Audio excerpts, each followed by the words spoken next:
Good evening, ladies and gentlemen, and welcome back to Meet the Preacher, the place where sermons takes a backseat and real stories takes the mic. This show is not about titles, pulpits, or platforms. This is about the person behind the preaching. On Meet the Preacher, ladies and gentlemen, we go beyond the pulpit. We explore life, faith, doubt, culture, family, and the hard questions that both believers and skeptics want answers. So if you're ready for faith without filters, stories without masks, then you are definitely in the right place. So sit back, relax, and come with me. Let's meet the man behind the pulpit. Welcome to Meet the Preacher. Hear the story behind the voice. Meet the preacher. See the man beyond the voice. More than shouting on the stage, more than turning Bible pages. This is deeper than you know.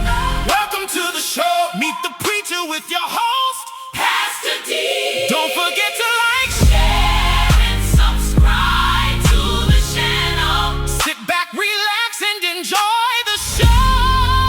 Meet the preacher.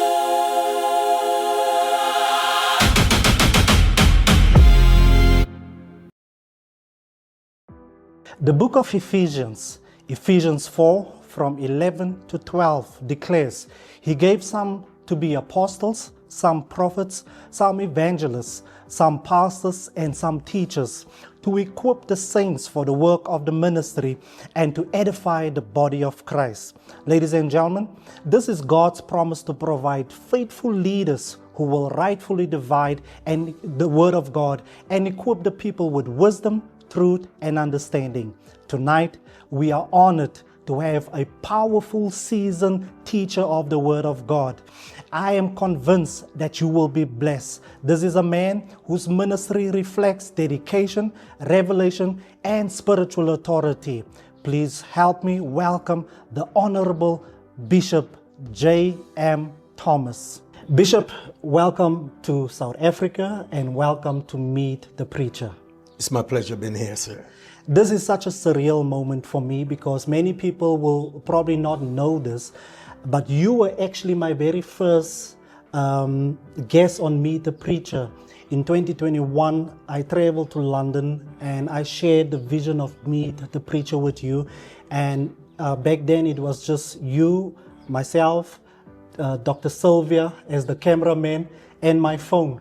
And we recorded the first actual Meet the Preacher. Since then, our program has grown, Bishop, and tonight we are so honored to have you officially on the show of Meet the Preacher. And thank you so much for making it. So would you allow us to meet the man behind the pulpit? Who is Bishop J.M. Thomas? Well, the J is Joel and the M is for Matthew, and then Thomas, of course. A person that I believe that God has brought on the planet with an assignment to make a difference. And I'm most grateful that from a young age, I begin to understand what it is to discover, to develop, and to deploy the potential that God has given to me. And so from a very young age, it started to be nurture. Wow.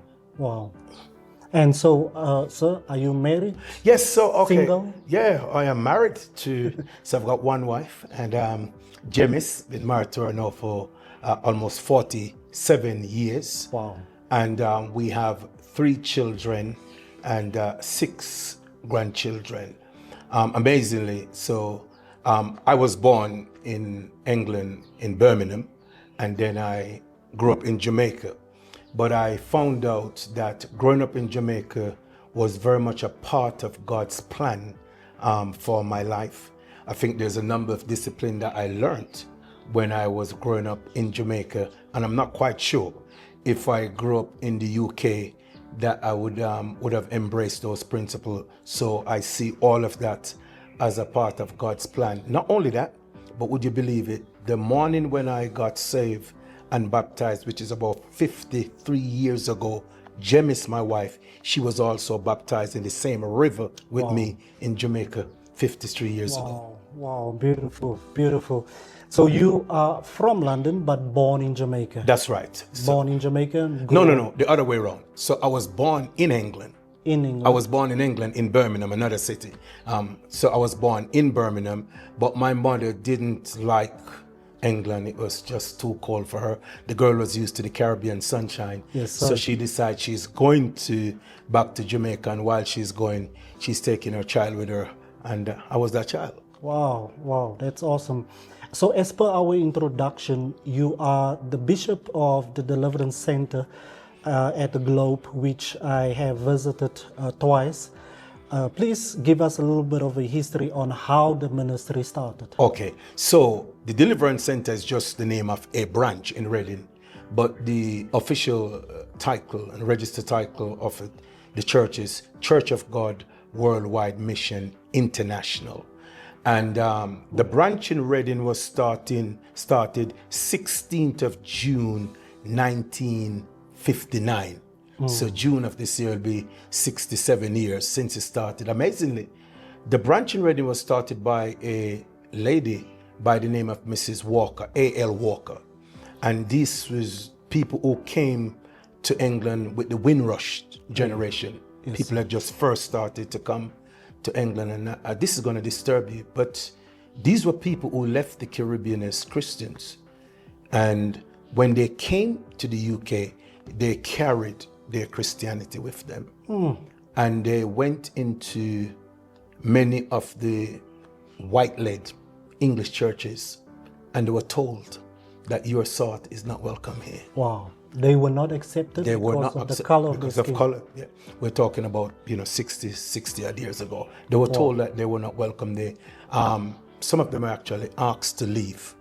And Mrs. Walker, A.L. Walker, Agatha Louise Walker, she was one of those persons. And I mean, she was like devastated because the way that people were treated when they came to Jamaica, missionaries, the way that they were treated, they were rather shocked that come into what was known as the mother country. Yes. And they were invited to come to build the country up after the war, but only to find out that they were not welcome in the churches. But because the fire of God, the passion of God was in their heart, they started to meet in homes, and they grew out from there and begin to rent halls. And after that, then we begin to buy buildings, and the church, as it were, begin to grow out from there. So it wasn't a very easy start, but by the grace of God, we are where we are today. Wow, beautiful, sir. You are married to Pastor Jemis, who my wife and I had a pleasure of meeting. Please tell me, how did you guys meet? So Jemis, like I said, Jemis and I, so we grew up in the same district in Jamaica. Yes, sir. And our brothers they were my friends. So we grew up very much as going to church, going to Sunday school, going to young people endeavors class and so forth. But this is gonna amaze you. I think I must have been about 15. And so Jemis would have been, much younger than me. Well, not much, a few years younger than me. And the Lord told me that she will be my wife when she's grown up. So I went to my parents and asked them to pray for me, because the Lord has spoken to me to tell me that her name was Williams then, that when the time is right, Sister Williams will become my wife. You know, life happened. We grew up in the same district. We went to the same church. And then I left the parish I was in, which is called Hanover, and I went to Kingston, which is the capital of Jamaica, where I went to college and did some studying. And then from there, I came back to the United Kingdom. But by then, excuse the expression, the deal was sealed already. The deal was sealed. I knew that she was going to be my wife, and we just prayerfully waited on the Lord until the time was right. Wow. Yeah. Wow. And you all are married 47. 47. 47 years. And Almost 50 years. yes. But for me, Jemis is just the right person for me, you know? 'Cause, Yes, sir. one of the things that we'll talk about later on in ministry is a thing called balance. And so she's a person who helped to bring balance to ministry, because if ministry is approached without balance, it can cause quite a lot of problem. It can become problematic. So yes, Sir Jemmy, she's a very supportive person in the ministry. She normally worked from behind the scenes, she said. But you know, God has got a way of promoting you. So she worked behind the scene for a number of years. And then when it pleases the Lord took her from the backside of the desert and brought her into the main arena. Come on. And she's operating there now. Talking about balance, Bishop, how do you balance the demands of ministry, because you've got quite a busy itinerary? So how do you balance the demands of ministry with your personal life? Okay, so I think it's different now to in my earlier years, because I got ordained as a pastor when I was 24 years old. 24 years old. So I was only, a few years in marriage then. And but what we did, we decided that both of us are not going to be able to give full-time attention to the ministry and not being able to raise these children that God has given to us as gift. So for a number of years, I was the person who was more verily involved and actively involved in the ministry, while Jimmy's helped in anchoring and raising the children. But I've always made time for family and for my children, because I didn't think it was right of me to save the whole world while my children at home is being neglected. Yes, so what we have at church, bishop or pastor, they walk through the front door and that get parked over there. I'm Joel Thomas, their father. And I make sure we make time. I'm going to use the word intentionally, make time for balance and for the children. Because too often you've heard PKs talk about the hurt that they've suffered, and a lot of the time that's because they felt like they were neglected by their parent, especially if the father was a pastor. So you should learn from other people's mistake or demise, and you don't have to repeat them. I think you should certainly try to do better than your fathers.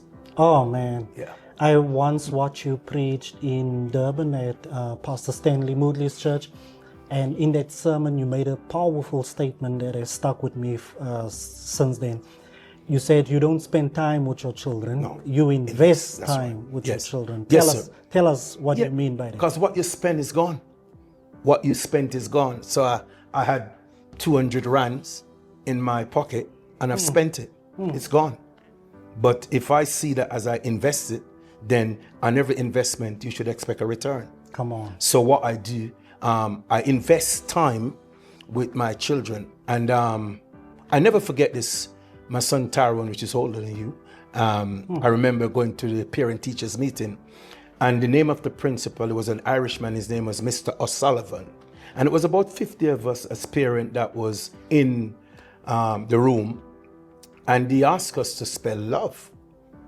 And, we might not all be teachers, but, we're academically sound. Yes, sir. So he asked somebody to come to the chalkboard and to write the word love. And the lady picked up the courage and she went up and she wrote L-O-V-E. And Mr. O'Sullivan came up and he said, no, I ask you to spell love. But I think we're not all teachers, but 50 of us in here, we must be able to spell love. And he took a eraser and he rubbed it off. And I've never forgotten this. And he spelled love T-I-M-E, time. And I've never ever forgotten that. Love is spelled time. And all I introduced to that is quality. It is absolutely important that you spend quality time with your family and never grow away from them. But take them, connect with them, and take them on the journey. I saw that you were reading of John Maxwell's literature, and one of the things that John Maxwell actually says, people they communicate, but they don't connect. And that's powerful. A lot of people communicate, but they don't connect. And it is absolutely imperative that we don't only communicate, including with our children and our spouse, but we connect with them and take them on the journey. It's a bit like good preaching. Yes, sir. It's a good preaching. I mean, the heart of preaching is to connect with your audience. Amen. And to take your audience so that when you come to the pinnacle of that sermon, you have not arrived there on your own. Yes, sir. You know. So John Maxwell said about leading that if you call yourself a leader, and if no one is following you, then really you're not a leader. You're just gone for a walk. Yeah. So it's important. True. Bishop, you've been to South Africa a couple of times, but not so much to Johannesburg. Yes. And thank you so much for gracing us. You preach for us at our church, Christ Empire City, and you really blessed us.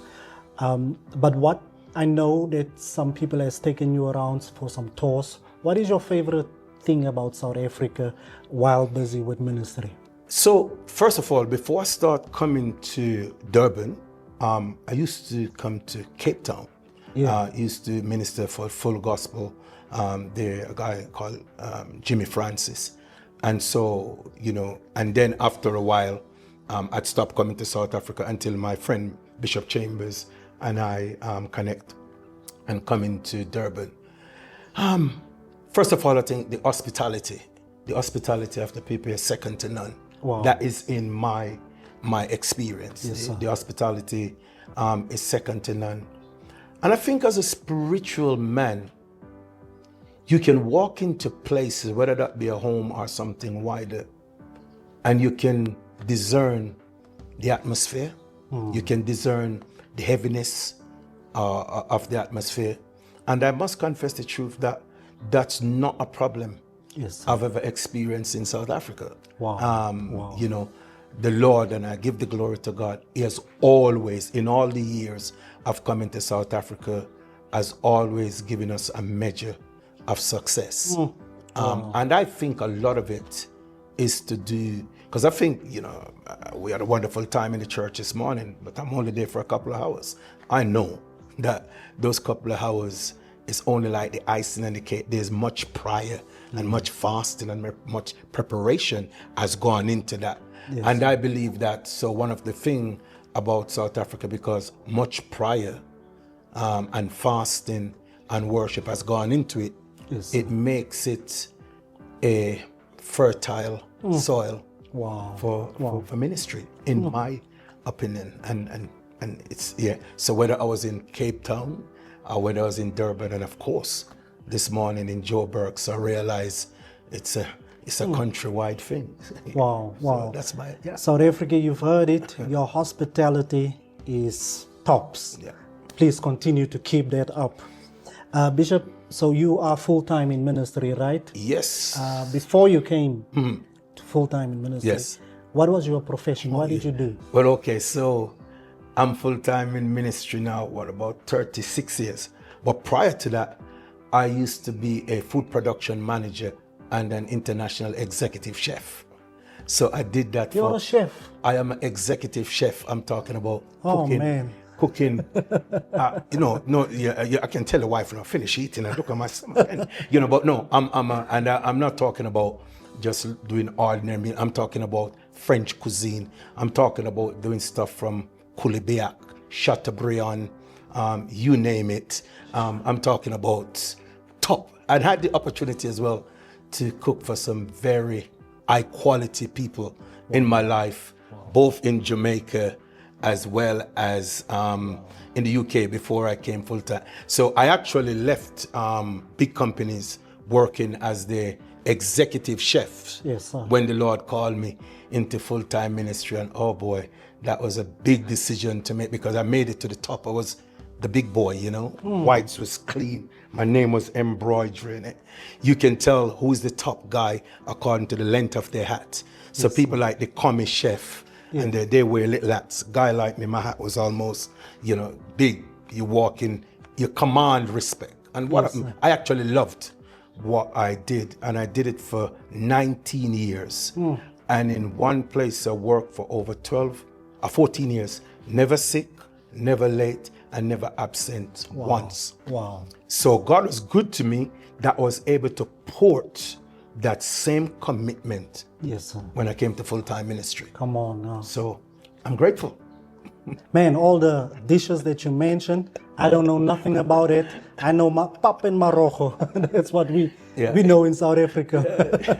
But that's good to know, because a lot of people think that we become pastors because we've got no other talent or we've got nothing else to do. Yeah. And this is just the best thing that, that we can do.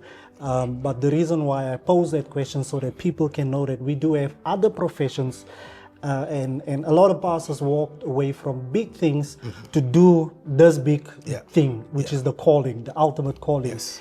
And so that's important to know, sir. Why? May I just, because I think as well that the mystery of God is that He can actually use that secular job Yes, sir. to prepare you for ministry. Peter was fisherman. Yeah. A fisherman till he become fisher of men. Come on. And so I was a chef feeding people with natural food. Oh, yes, I was a sir. chef, and presentation, which I lift the same thing. I put the same time and effort when I prepare a sermon, which we'll talk about later on. And so the Lord used me, as it were, to feed people with natural food. And then when the time was right, He said, "You haven't done a bad job. Come over here now. Come on. Feed them with the spiritual things." So my I'm grateful. word. Absolutely. Bishop, why is it important for pastors to venture into business while pastoring a church? I believe, when you look in the scriptures, people like the Apostle Paul, they were tent makers. Yes. Tent maker mean that they had other things that they do. For my time that I'm living in, I think the type of finances that we need to carry the ministry forward in terms of the quality of excellence and thing, I think we need to have, other incomes to subsidize what the church do. And not only that, I mean, maybe not so much in South Africa, but I know there are places in the world where the pastor is controlled by the board that make the decision because they pay him a check Yes, sir. at the end of the month. So I mean, I'm disciplined, but I'm not the type of fella who's gonna have people dictate to me what to preach, when to preach, because my calling is not from a man, it's from God. But if you think that you have to compromise it, because otherwise then that it can have effect on your paycheck at the end of the month, And not only that, I think we can miss a trick. The Bible said we should go ye into all the world and preach the gospel. And some people are taking the text out of the context. You know what, they're left with the pretext. And when you talk about going to all the world, it's not talking about getting in a 747 jet and going to all the world of art, the world of music, elf service, drama. Go ye into all the world. So if you're just staying in the pulpit there and you're not going into all the world, how are you going to connect with these people? How are you going to propagate the gospel of Jesus Christ? It's just not going to happen. So we should go ye into all the world, and let the light of Christ be seen in us. So so back to the question. So I think it's right for us to do, other things that can help us. I mean, we, in a country like this, you got children, you got to pay for their education. Yes. Why shouldn't the pastor's child or children have a good education? Amen. And if the funds that you earn or you get from the ministry is not enough, to reflect your lifestyle, then as long as you got the balance, Yes, sir. seek ye first the kingdom of God and His righteousness, then all other things shall be added unto you. So for me, as long as the priority is right, take us back to balance. Wow. Bishop Joel, was ministry your dream or was it God's interruption? It was at one point, and when it was getting close to it, then, it was a little bit different. So I remember when I was a child growing up in Jamaica, I grew up in a Christian home. Yes, sir. Although there was a stage in my life when I was making a change for the future, which did not include God. But prior to that, I remember reciting recitations. What was I, 8? 9, the title delinquents fit older folks too. Or probably the age of 10, the judgment seat of Christ. Yes, sir. And I remember I was saying one of those recitation one time, and while I was saying it, the Holy Spirit came down on me in that service. And since then, everyone knew that there was a call of God on my life. So I nurtured that. So at the age of 13, I used to write everything and sign them, signed by Reverend J.M. Thomas. 13. But I never got ordained as a pastor till I was 24. Wow. So, yes, so I was a pastor as well as an exec chef.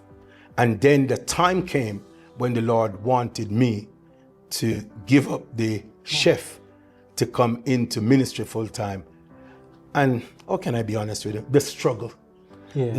Lord, are you joking? I'm at the top of my career. I am the big boy around here. I walk into there, I command respect without saying a word. Yes, sir. Lord, I don't have to, do too much work. I just have to make sure that other people work. Delegate. And the Lord is like, yes, I want you to come. Not only that, but when the Lord called me into full-time ministry, our church has never had a full-time pastor that was ever paid. Wow. And I had a wife and 3 children and debts, mortgages, loans, and anything. But I tell you this now, the faithfulness of God, I can talk to you as a son. Yes, sir. And really encourage it. The faithfulness of God is amazing. No one of the psalmists said, I was young, now I'm old. I've never seen the righteous forsaken, and I've never seen God's seed begging for bread. I can absolutely vouch for that God is an on-time God. There are disciplines to learn. Yes, sir. But all of these is building your character. Yes, sir. Making you a better person. No, that's awesome. Thank you so much for sharing that thought. We've been to your ministry and we've experienced excellent leadership.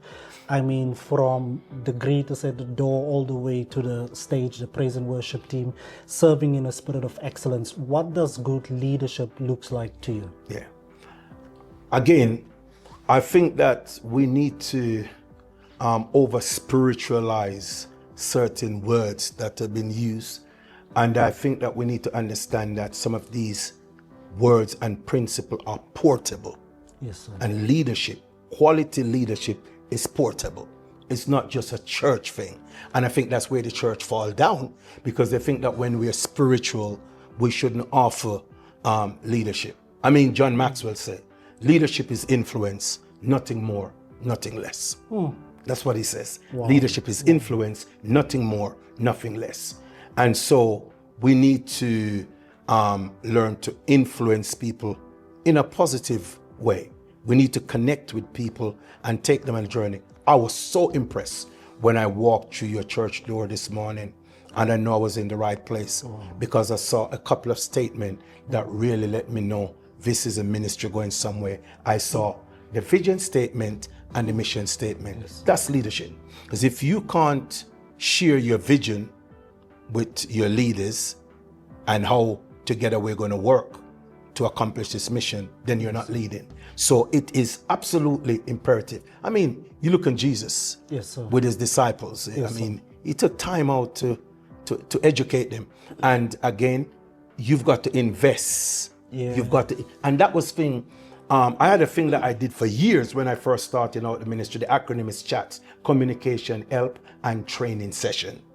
And my leaders, I bought everybody from my pocket a purpose-driven life, a purpose-driven church book, and get them to study and to read. And you've got to invest in your leaders if you want to exhibit excellence. Yes.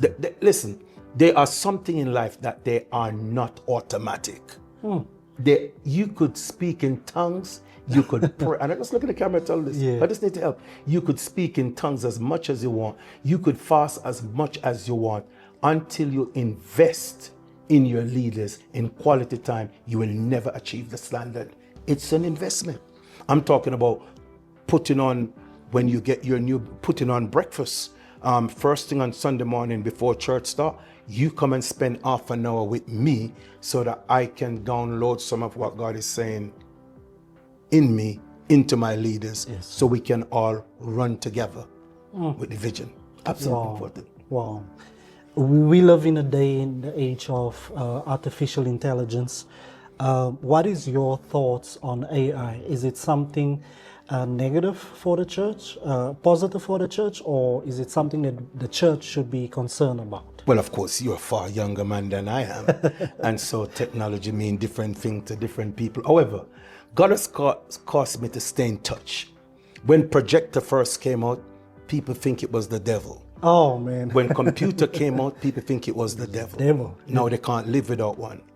For me, it's like the statement that is used, the love of money is the root of all evil. Money is this is what happens when people take the text out of the context. Money is not the root of all evil. As a matter of fact, the Bible says is that money answereth all things. So we need money. And so, but when we begin to love money more than we love God, then that becomes problematic. Take you back to the question you asked me about AI, artificial intelligence. I think that everything that is used with balance can contribute to the glory of God and to evangelism. Otherwise, the church is going to be left behind. Yes. If we don't learn to embrace, honestly, I'm telling you, you're not going to be able to stop it. It is going to happen. A lot of these things are prophesied, and these are prophecies that have been fulfilled. Now, the church must wise up and ask God to give us the wisdom how we're going to be able to use, maybe if not the whole thing, but element of it to enhance what we do. I mean, for example, when we had COVID a few years ago, I am so glad that our church had already embraced what it is to be, out there. So when we couldn't meet together, we were able to just continue. And there were some people who was left behind, and those churches, some of them are folded. So I think that we need to, understand, get people around us who can show us the positive signs of the technology and use it for the glory of God. Amen. For me, it is not a replacement. There are some fundamental things for me that will never change. It's for me, I always say that the message remains the same. Jesus saves. The methods of communicating it might be different, and you have to learn to embrace the methods. It's like going to churches today, collecting offerings. Certainly in the UK, if you are reliant on cash, you're leaving the church today without offering. You got to understand. You got to put a QR code up there. You've got to have the card machine. You've got to have the PayPal. You got to have the you got to offer this, and so forth. So I think that the church need to constantly be educated about how we use these technology to advance. Because otherwise, we're going to look like we're left behind. Yes, sir. Definitely. Because the rest of the world is embracing it and use it. So I think we need to find the positive side of it and use it. That's my view of it. Thank you so much for sharing their thoughts, Bishop. You are the presiding bishop over 67 churches across the globe. Yes, sir. Would you mind sharing with us a little bit of that churches that you are presiding over? So Church of God Worldwide Mission International, with the international headquarters, is based in Reading. Yes, sir. Where the pastor there. And like I said, it was started in June 1959, 16th of June. There was a fellowship, and then over the years, they amalgamate, and Worldwide Mission itself became a registered charity 18th of September 1973. Okay. And so I grew up, would you believe? I actually grew up when I came back from Germany. I grew up in the church as a Sunday school boy, van driver, youth president, the whole rank, till the Lord positioned me where I am. So I've been the presiding bishop, I think it's more like 27 years now. I became the presiding bishop.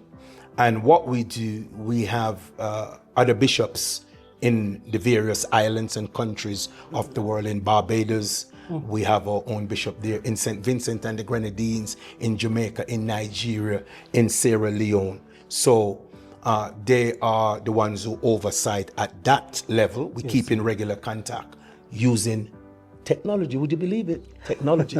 So where I can't afford a flight to keep on going, we have a Zoom meeting using technology, getting the time right, but they're connected so that they can be empowered with what's happening. And then every other year, we have a biannual conference, the one that you and several members from your church will be coming to in 2027. So we have a biannual conference where we meet and we actually physically sit around the table. We talk about progress, we talk about challenges, we talk about strategy, and how together we can work. I normally visit, as a matter of fact, I am in St. Vincent and the Grenadines in May of this year, and then from there to Barbados, and maybe about October time also to Jamaica. So there are times when we actually go in just to help, to see what's happening, and just to encourage the people that are there. Yes, but it's been a very rewarding for me. It's been very rewarding because it's a call. Yes, sir. It's a call that God has given to you, and I still do it. And after 27 years almost, I still absolutely enjoy what I do, although it's not without its challenges. Come on, sir. It obviously have challenges. Absolutely, absolutely. Bishop, my first time in London, I was there with Kingdom Culture, and Bishop Tyron Hanks connected yourself and I, but they left for Paris and I stayed behind, and you imparted so much wisdom into me. One of the things that you told me that stuck with me is when you started your ministry, it took you 16 years to get the mentality of the people right, to get them to a place to being a possibility thinkers. Yes.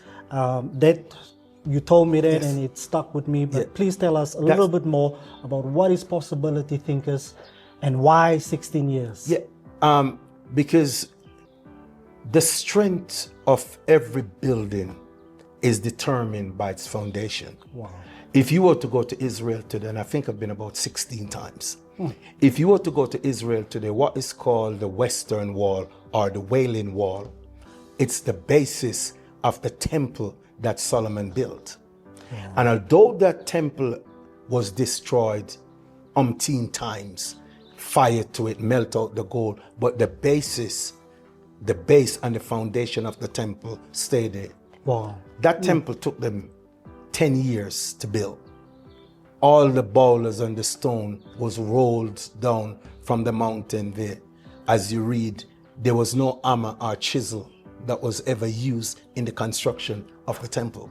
But the foundation was so good that although the rest of the building, the woodwork and whatever is burnable was gone, Yes, sir. but the basis was there.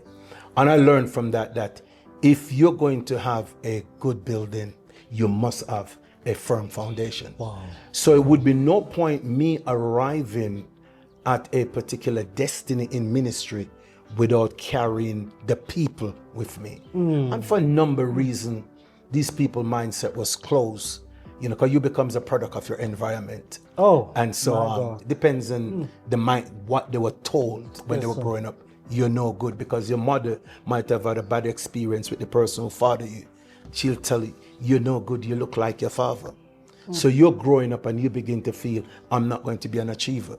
And we had a number of that type of, coming from the Caribbean, especially the generation before me, to England, all the tasks that they could do, just menial tasks. Yes, There were cleaners, there were drivers, there was security. We had to break that mindset.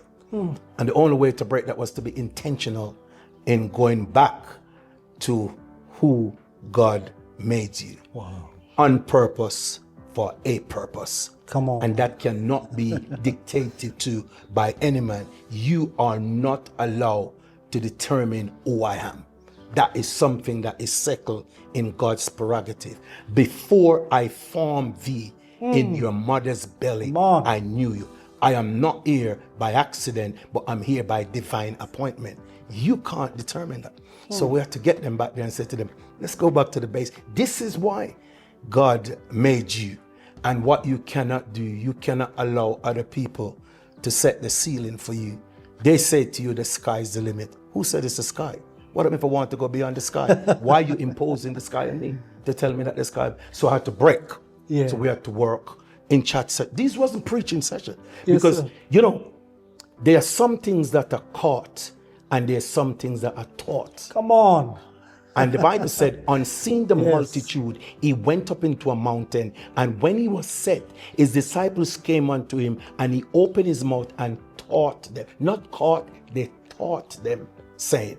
And this is what we spend time then. This wasn't about preaching, sir, because my definition of preaching is to preach is to proclaim, to teach is to explain. Explain, yeah. So I had to put a distinction whether or not I'm preaching or I'm teaching. And there were times when it wasn't preaching. It was teaching to get the leaders. I mean, I was watching the service in your home today on my device. And I tell you, I sat there and I thought to myself, oh, I'm not missed. I'm a proud God. I mean, I watch my team there, Yes, sir. my wife officiating, one of my elders ministering communion, one of the associate pastor, he was actually preaching.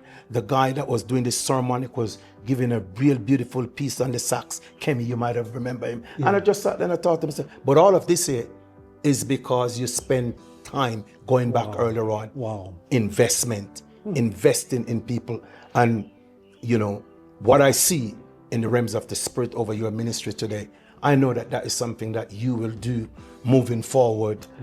Invest not just in your leaders, but in the wider church too. In the leaders, yes, you know, maybe a little bit more, but in the wider church, because you're going to need people with possibility thinking, people who dare to dream, people, you know, this might sound light-hearted, but long before R. Kelly sang the song, I Believe I Can Fly, I already knew I could fly. Oh, It was just echoing what I knew. Even though I grew up in a poor home in Jamaica, you know, I believe I can fly, I can touch it. For me, that's a rehearsal, my friend. I've gone beyond that. So the possibility thinking for me is like, people used to pray like, Lord, give me a loaf. Lord, you know, believe in it for a loaf. I'm saying, why are you praying for a loaf when you can own the bakery? Why? You know, so it's just changing that mindset. And I tell you this now, and I actually feel emotional about saying this. Yes, sir. But I know without a shadow of a doubt, one of the reasons God brought me to South Africa after 21 days fasting and brought me to you and to your fellowship, there's something that God wants me to impart to you. And I want you to listen to this statement. For the next dimension that God is going to take your ministry. Notice I didn't say level, because level you can see with your natural eyes. You're in an elevator and you can see level 1, level 2, level 3, and you just punch the button. You control the levels, Wow. not dimension. Wow. And what, man, this is an interview and I feel a shout coming on, so I'm just trying to on, sir. compose myself. Come on, So what I see here is not the next level that God is about to take your ministry, but it's the next dimension. And I just felt that God just brought me here today just to pour a little bit of fuel on a fire that is already lit. Wow.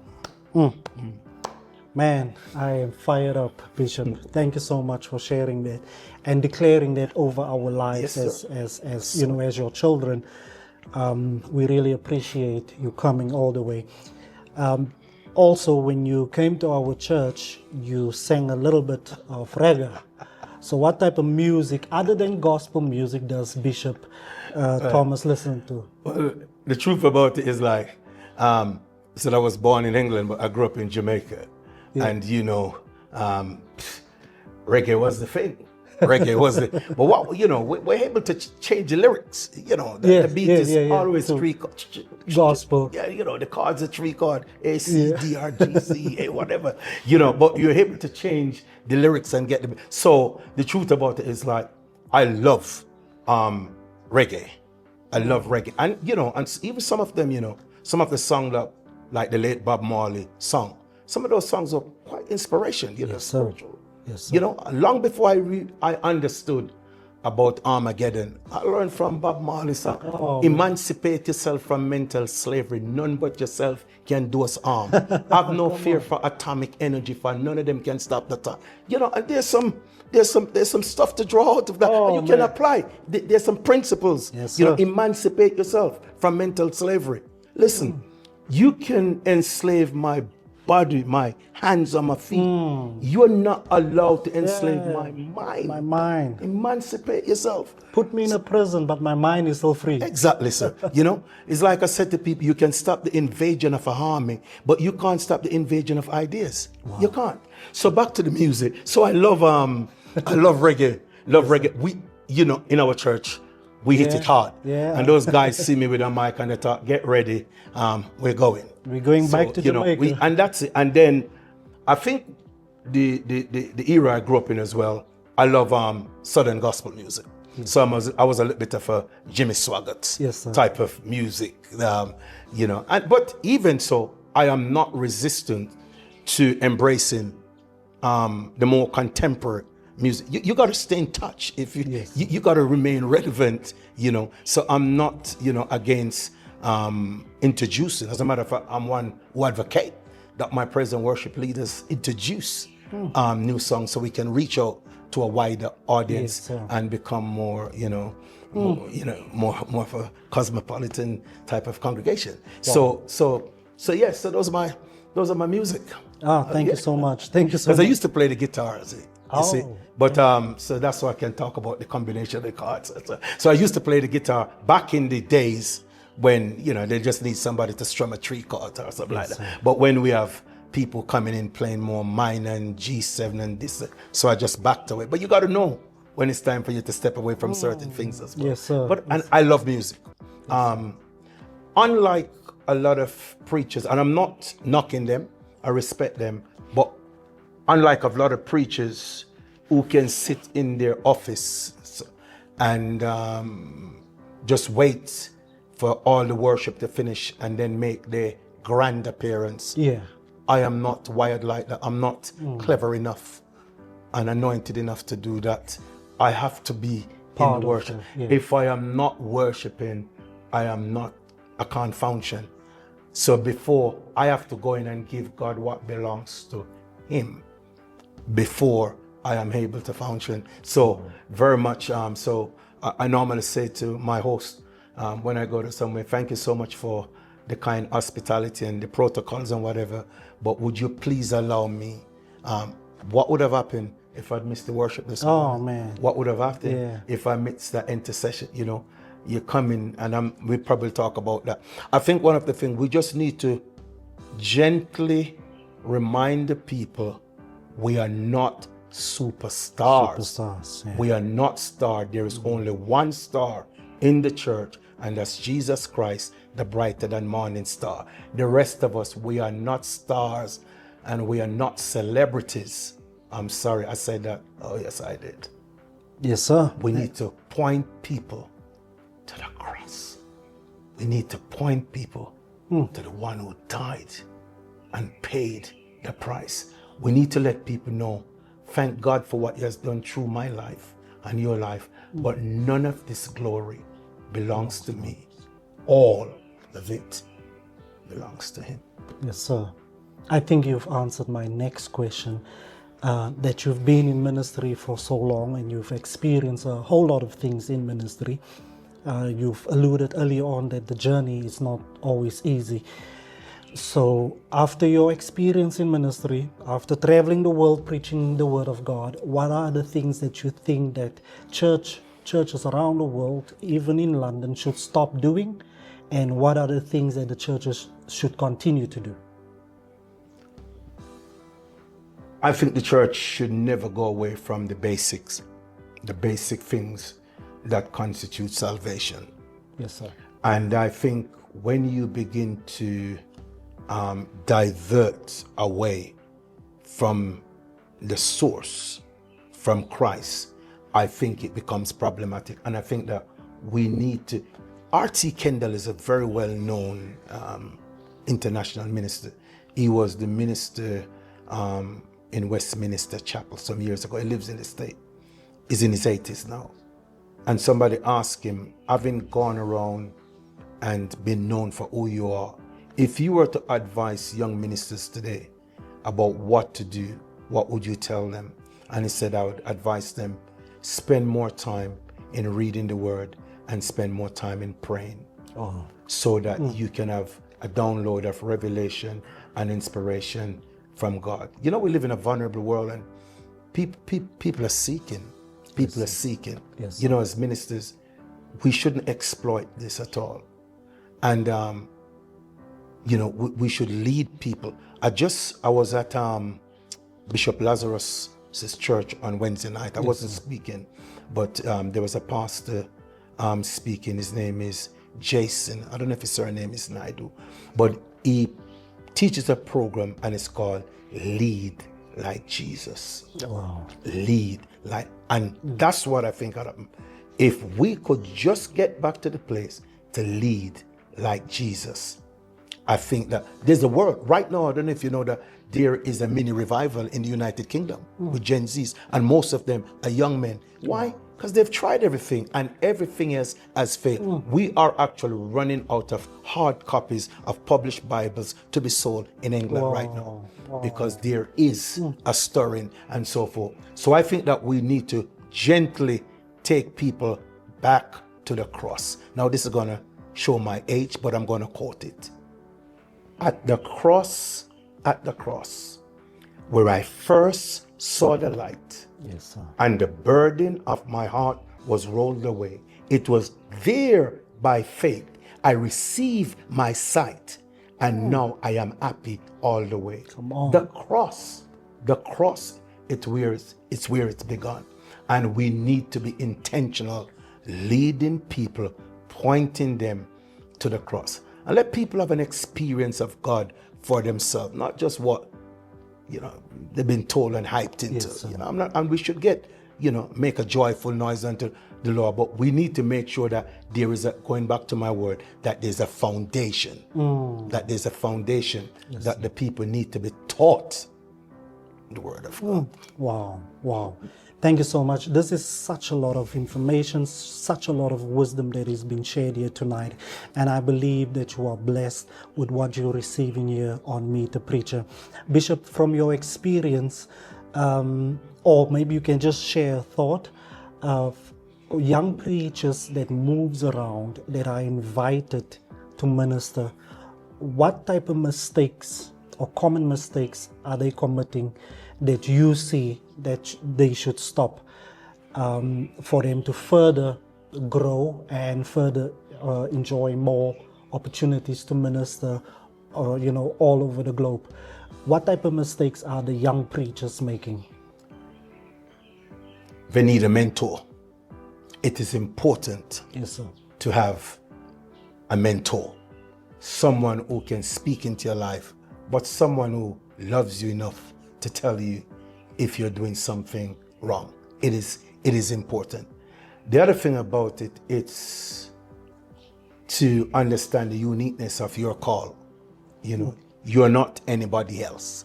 And you can learn, because we all learn from each other, but you don't have to try to mimic or to be like anyone else. You need to be the person that God has called you to be. And I think one of the things I think is really destroying the ministry, and more so, and I say this, I don't mind where it's going, more so I see this in Africa, especially West Africa, and also in the United States, Yes, sir. where money becomes the reason for preaching the gospel. In my years as preacher, I have never asked for an honorarium from anyone. Wow. Wow. If somebody gave me £2,000, I'm happy. If they gave me £20, as a matter of fact, I prefer them giving it to me when I'm finished preaching. So I'm not measured. I'm not going to preach to you based on what you're giving to me. And I think we need to get people back to the place where our attention is more on the source than the resource. Come on. And I think that when you shift it and the resource matters to you more than the source, problematic. Wow. So we need to, you know, we need to believe what we preach. Yes, So, sir. I mean, Yes, sir. and I mean, I'm not knocking these guys that are important, but they just preach to me and tell me that the angel of the Lord encampeth round about them that fear them to deliver. God is going to be my protection. And I hear you and I believe you. But yet still, your protection is a bulletproof car. I'm sorry, but I'm just got to speak the way I am. So you need a balance. So you got to look on what you're looking at, and I know these people are important, but what I'm saying, it needs to be, if God can protect me and you expect him to protect me, because I'm walking from a village to come out to listen to you preach. Yes, I hear you. Yes, sir. But why can't he protect you to travel home in a ordinary car? Come on. Why have you got to have, 10 bodyguards? So you gotta, this is where my oldness comes in. Yes. And somebody might say that you're old fashioned, and I admit, and you're entitled to your opinion. I live by those principles, and no doubt I'll die by them. Yes, sir. They work for me, and believe it or not only that, but the DNA of my ministry run through my sons and daughter. You've seen it. The DNA, they will not exhibit nothing different to what they say of me, because that's how we live it. So there need to be a balancer, and there really need to be a balance where we speak into the life of these young people, but not only speak into their lives of these younger preachers, might say, but we need to model it. We can't say to them one thing, but do to them another thing. For example, my friend Bishop Chambers that is here with me, my close buddy, we traveled together and ministered for over 30 plus years. And he was speaking at a conference in Kenya, in Mombasa. And there was a preacher from another country that remained nameless there. And he was saying to the people that prosperity is not the will of God for their life. And, just live your life where you are humble. So Chambers asked him, how did you come here? He said, I came by jet. So he said, what is it like in economy? He said, no, I came first class. Oh, my. Now, do excuse me. Now, I know I'm on camera. Normally, I would get up about here and start shouting, but I won't. Yes. How is it that you are teaching those people not to break a cycle and to embrace God's word over their life? I wish above all things that you prosper and be in good health. You don't believe in them prospering, but you are coming and you want to stay in a 5-star hotel in Mombasa, but you're telling the people that they should continue in poverty. That's why I'm talking about. So we need a balance, and we need people that are true. Yes. We need people, and that's why I absolutely count it a privilege to be in your church this morning. You know why? Because as far as I'm concerned, it's one of the sons of the soil have come home. Oh, That's how I see it. Yeah, it's one of the sons of the soil. Might have gone away, via the Caribbean and via England and a few generations later, but it's one of the sons of the soil has come back to give back a little of what God has taught him about possibility. Well, you've heard it, young ministers that's traveling the world or that wants to travel the world, get yourself a good, strong mentor, not based off who's hot in that season, not based off who's famous, but get yourself a strong mentor that will mentor you throughout your journey. And why the bodyguard? Why 10 bodyguards? You heard it from the bishop. He's traveling and he's not asking for honorariums, but get back to the basics. Get back to preaching the word and being humble. We thank God for all this information and this wisdom that's coming through. Bishop, I came to your church. One day you took me through to your office and I noticed a photo of you and the great Reverend Jesse Jackson from the United States. Tell us, how did you get to meet? He came to the Globe, Yes. actually. How did you all meet? Again, the church needs to make an impact on your community.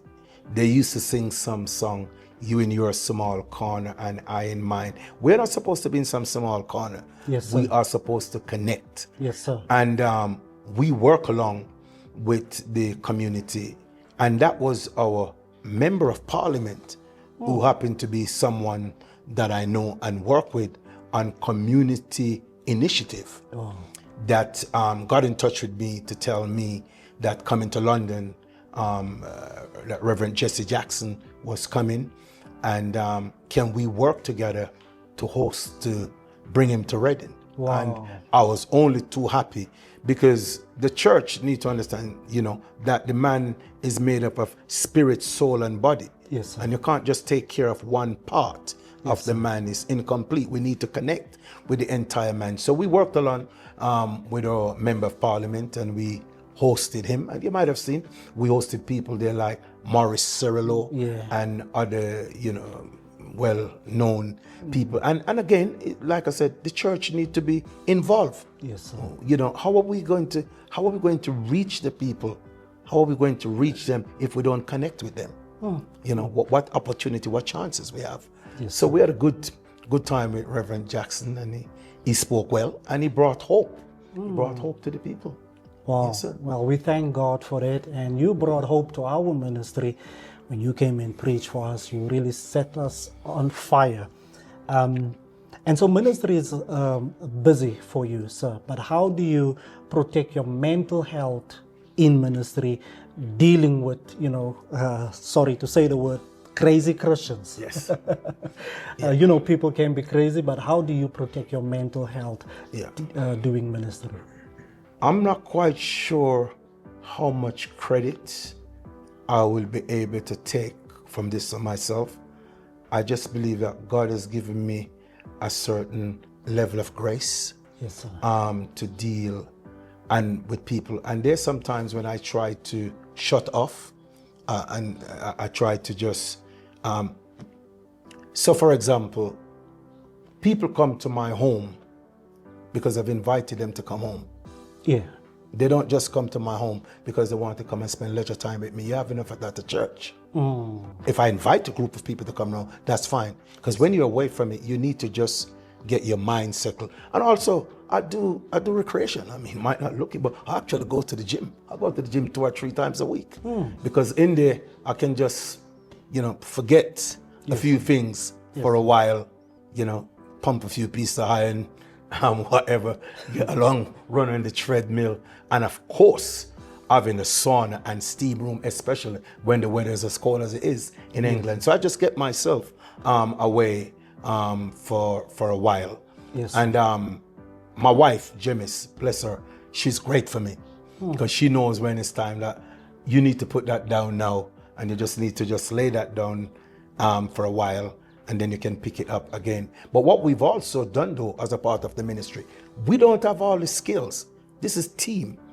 Life is about a team. Yes, T-E-A-M. Together, everyone's achieved more. The teamwork makes the dream work. There is no I in team. Yes, sir. We don't have all the skill. So what we do, we actually have health care officials to come in and speak to members of, after service is over, we put on special time and forum and bring people to come in to talk to them about their mental health and their physical health. Come in and do blood tests, take their blood pressure and all of that, because you're ministering to the whole man. So this is the way that we go about, let's say, and it's not always easy. Yes, sir. Of course. And I'm not gonna sit here and be, boastful in any way. A few nights I've gone to bed as well, and my sleep has gone. The weight. I preached a subject some time ago. I might bring that here, and the title of it is "The Weight of the Mantle." Wow. The weight of the mantle. It's one of my well-known preach subject in England. The weight of the mantle. The weight of the mantle will keep you up while others are sleeping. The weight of the mantle will have you laying on your face before God, asking God for help quickly and strategy and things like that. So there are times when that happens, but the psalmist said, "He's my refuge and strength." Yes, sir. And a present help Present help. in trouble. And the Lord has helped me hitherto as the Lord helped me.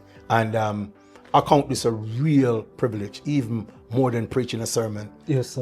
That you're able to have this type of interview, speaking at this tone to people who really wants to know about, honestly, the ins and outs of ministry. I count this a privilege. Wow. Bishop, thank you so much for that insight. We really appreciate it. There's this notion in maybe across the world that only church members experience church hurt, and they never think that pastors too can experience church hurt. But I have learned that pastors also experience that as well.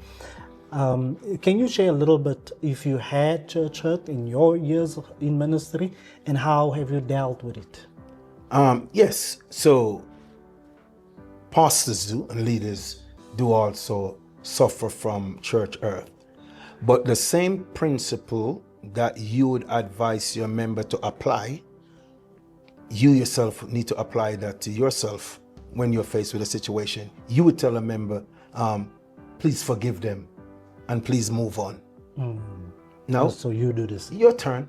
Please forgive them and please move on. If it was good enough for them, it is good for you. And sir, I have invested in leaders. I'm talking about invested, and they've turned their back and leave without no apparent reason. I release them for myself. We've got a lady that is a John Maxwell. She's a trained speaker in our church, and she said something one time I've never forgotten. You can never drink poison and expect your enemy to die. Yeah.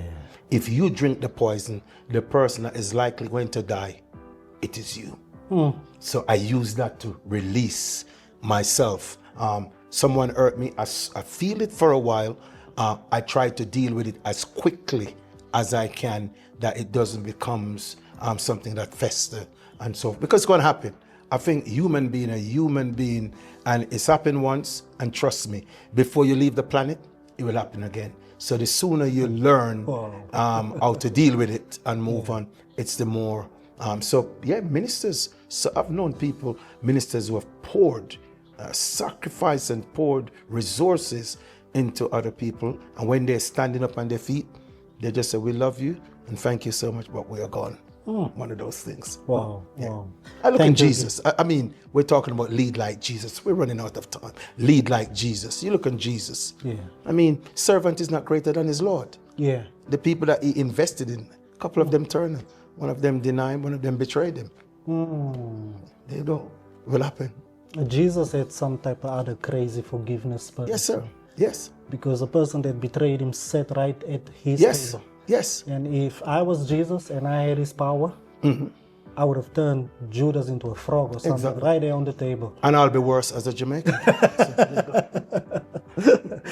Bishop, you wrote a book.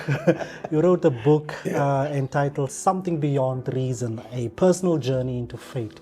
Tell us. Don't give too much away. No, sir. No. But tell us a little bit more on. I felt it wouldn't be right for me to leave the planet without leave a legacy. Yes, sir. And I am putting a distinction between a legacy and inheritance. And I'm not actually talking about an inheritance, a monetary thing. I'm talking about a legacy. So what I've done, I've captured some of the principles that have worked for me over these 40 odd years in ministry. And not only that, I know that they are portable. Wow. I don't think I should go to the grave with them. I think I needed to put them on the pages so that others can read them and they can apply them and they can get result from them.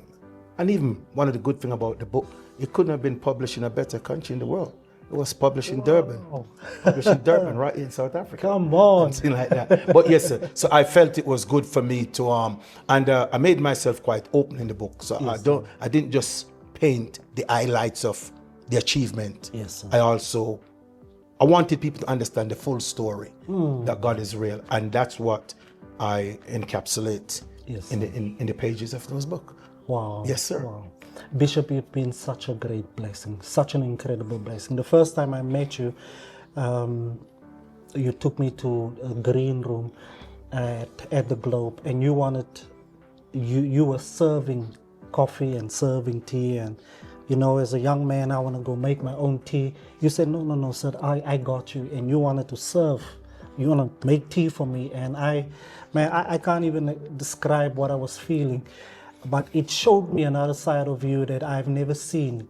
The amount of humbleness in you, the amount of humility in you to serve others. You are such a great individual, such a tremendous leader. And we thank God for your life. We continue to pray for good health and wealth, prosperity over your life.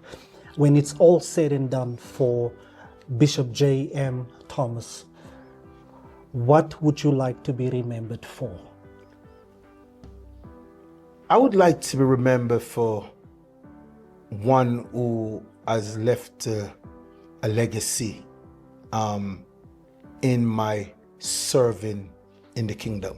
Yes, sir. And one of my elders was officiating one of the nights in our 21 days of fasting and prayer, which just concluded.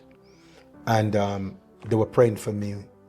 And he said this, and this guy here, he's got an earned PhD in civil engineering, and he used to work in the oil fields in Nigeria. And this is what he said: I had mean tears and humble. I have never seen a bishop in my whole life traveling with the humility of this. And the reason he said that, for the 20 days or the 21 days, apart from one day, I went to the church every night 2 hours before to make sure that the heating is on, the place is lovely and warm, so when the worshipers come in, they are at least comfortable to worship. And he just could not believe. And he said, and that's what he said, for him, it makes him easy to serve because of what I have modeled.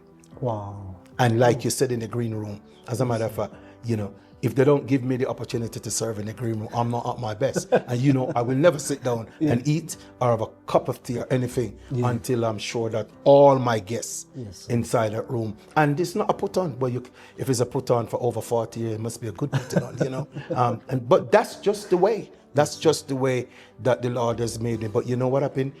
Going back to say that your secular life can contribute to your spiritual life.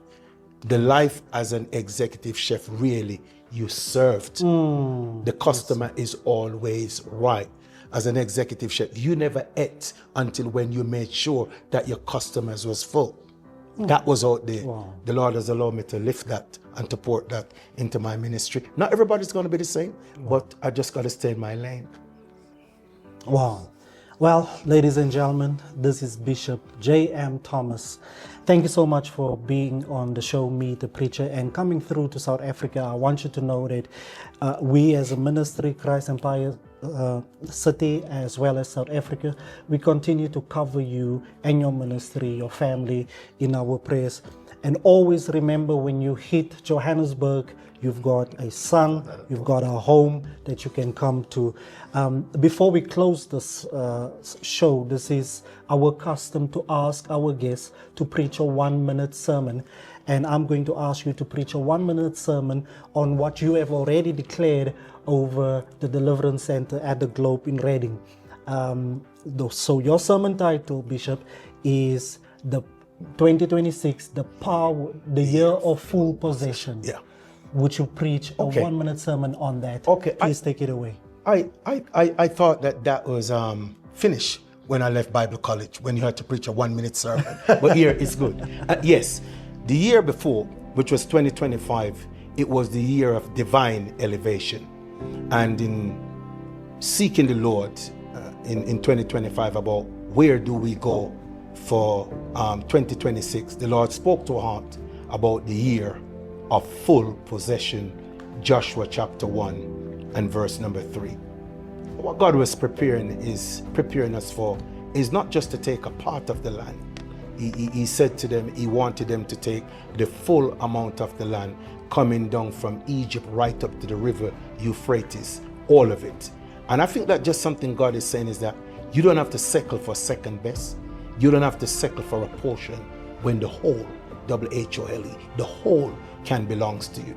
And the encouragement this year then is to go to God and to discover the principles that it takes for you to possess of a full possession of what God has already planned and God has already purposed for you. Remember, it is not an afterthought. This is something that God has already planned and ordained for you and for me. And what we need to do is to get the instructions, because you could have money could be deposited in the bank for you on your account, but unless you have the information, you're not able to access the money. And so for this year, I believe that God wants us to experience Him on a dimension like you have never experienced Him before. And don't tell me about last year, because yesterday is history. Tomorrow is a mystery. Today is a gift, and that's why it is called the present. So what I'm saying, you can access what God has in store for you. Follow the principles of the Word of God. I tell you, you will have one of the most powerful testimony at the end of 2026. Well, ladies and gentlemen, there you have it. The Honorable Bishop J.M. Thomas, the year of full possession. Whatever it is that God has set out for you to do this year, go out and possess it. My name is Donovan Host. Thank you for joining us on Meet the Preacher. Good night. Well, ladies and gentlemen, that's it for tonight. Thank you so much for tuning in and watching Meet the Preacher. We trust that you've enjoyed tonight's episode with the incredible Bishop Thomas. If something in this conversation have challenged you, encouraged you, or made you think, don't keep it to yourself. Please like, share, subscribe, and share this episode with somebody who might need it. Our channel will really appreciate the support. Listen, it is totally free to subscribe. We wish we could bring you an episode every Thursday night, but due to production costs that needs to be covered, we can only produce an episode every second Thursday. So if you'd like to financially partner with us so that we can bring more frequent episodes, please get in touch with us. The numbers should be on your screen, and please get in touch with us so that you can see how you can best support this program, Meet the Preacher. Well, that's it for tonight. See you next time with the next preacher right here on Meet the Preacher. God bless.